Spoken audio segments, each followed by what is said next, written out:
Here's what columnist Cynthia Tucker recommends. What we need to do at the moment is invest more. Give people bigger unemployment benefits so they have money to spend, and that creates demand. But will that work? With us now, Erica Payne, the author of The Practical Progressive, and joining us from Washington, Steve Moore, senior economics writer for the Wall Street Journal. Now, Steve, I know that on principle, you're opposed to what Cynthia Tucker just proposed. You think extending these unemployment benefits ad infinitum is bad, bad, bad. So let me ask you something. If you pull away extended unemployment benefits from people who are out of work, doesn't that hurt the economy? Because then they don't have money to spend, and that hurts the shop owners, that hurts, people who are there providing their gas and utilities because they can't pay their bills, and then the economy stalls even worse. Well, and you don't create jobs and employment by paying people to stay unemployed, and that's essentially what the unemployment insurance program does. Now, look, I don't have a problem with providing someone with 3 or 6 months of unemployment benefits if they fall hard on their luck and they lose their jobs. But as you know, Juan, we're now paying people almost 2 years of benefits, and the statistics and evidence is very clear on this. The longer you provide people unemployment benefits, the longer they stay unemployed and the less they look for a new job. They start looking for a new job when they lose their unemployment benefits. Now, here's the point. That's the case that I made 2 or 3 years ago. Unemployment insurance was a big part of the president's original $830 billion stimulus, and it did not work. And I think that the answer to your question about whether liberals have run out of ideas, yes, they've run out of ideas. I heard President Obama's press conference today. What he said is more unemployment insurance, more infrastructure spending, another payroll tax cut. Juan, we just did that, and it didn't work. The only thing it's left us with is $4.5 trillion of debt. Now, Erica, without a doubt, if you're asking the American public, Steve's right. Stimulus spending, not popular, all the rest. But let me go back to the first part of this, and then I want to ask you about stimulus spending, because I know you're a big fan of additional spending at this point. But Steve makes a point, wait a second, should we be giving people money not to work? Erica, that's a tough sell to the American people at this point. Oh yeah, give money to people who don't have a job and keep giving it to them so they don't work. That's the wrong incentive, isn't it? I think if people are not working because they're hanging out, living on the dole, I think that he makes a great point. I think when you're looking at a structural unemployment problem, as a society, we need to have compassion as a people and understand the mistakes that we've made. And we actually have a close unemployment rate closer to about 18%.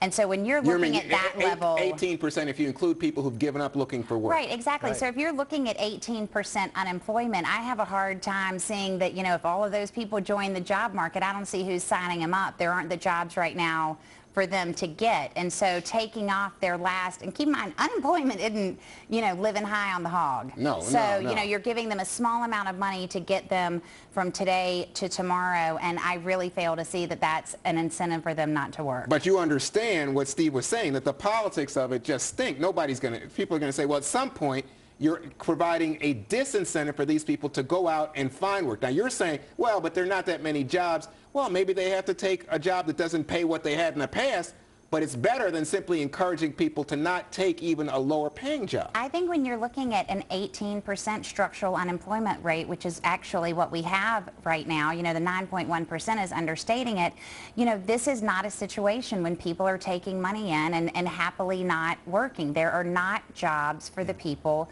who want to work. And so we have a problem with that. We don't have a problem with unmotivated Americans. And frankly, I think it's very insulting for anyone to look in an unemployed American's eyes right now and say, oh, you're just lazy and you don't want to work. I challenge them to do that. That's actually preposterous. Steve, nobody's insulting anybody. But Steve, isn't it the case that there are jobs that people aren't taking because they say, I'm waiting for something that pays me what I was making before or pays me better?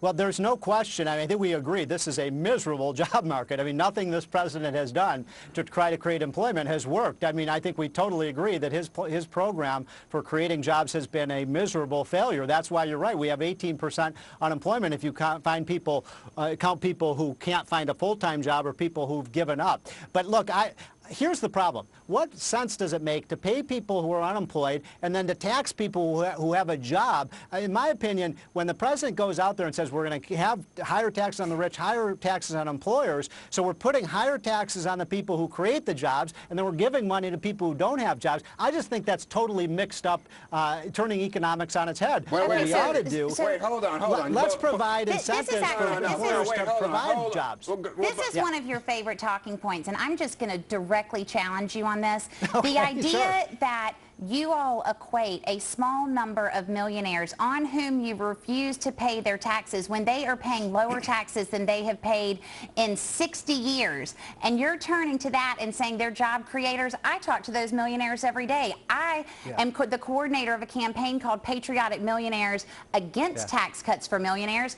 They employ gardeners and chauffeurs. That's absolutely right. But you know what creates jobs is businesses, and you know what creates businesses is demand. And so for you to say that these people are job creators is actually factually inaccurate. Well, give Steve a chance. Hold on, let me ask one question if I can. Yes, please, you say you represent these millionaires who say they want to pay more taxes. How many of them actually do? I mean, I wrote a column on this one. All these liberal millionaires, they say, we want to pay more taxes, but if you look at the record, none of them do. None of them have paid more taxes than they owe. Steve, so I don't know what you're talking about. All the millionaires that I work with do pay their taxes, so the millionaires you work with might not pay their taxes. You said they want to pay more taxes. What these liberal patriotic millionaires, Steve, what these patriotic millionaires have said is that they want the tax rates to refer to what they were under Clinton when we had a decent amount of economic growth. Because if they do it alone, it will not work. The tax cuts for people who make more than $1 million a year took $600 billion out of our economy. $600 billion. They want someone else to pay more taxes. Hold on, Steve and Erica, you can tell this is a hot one. It's going to go on.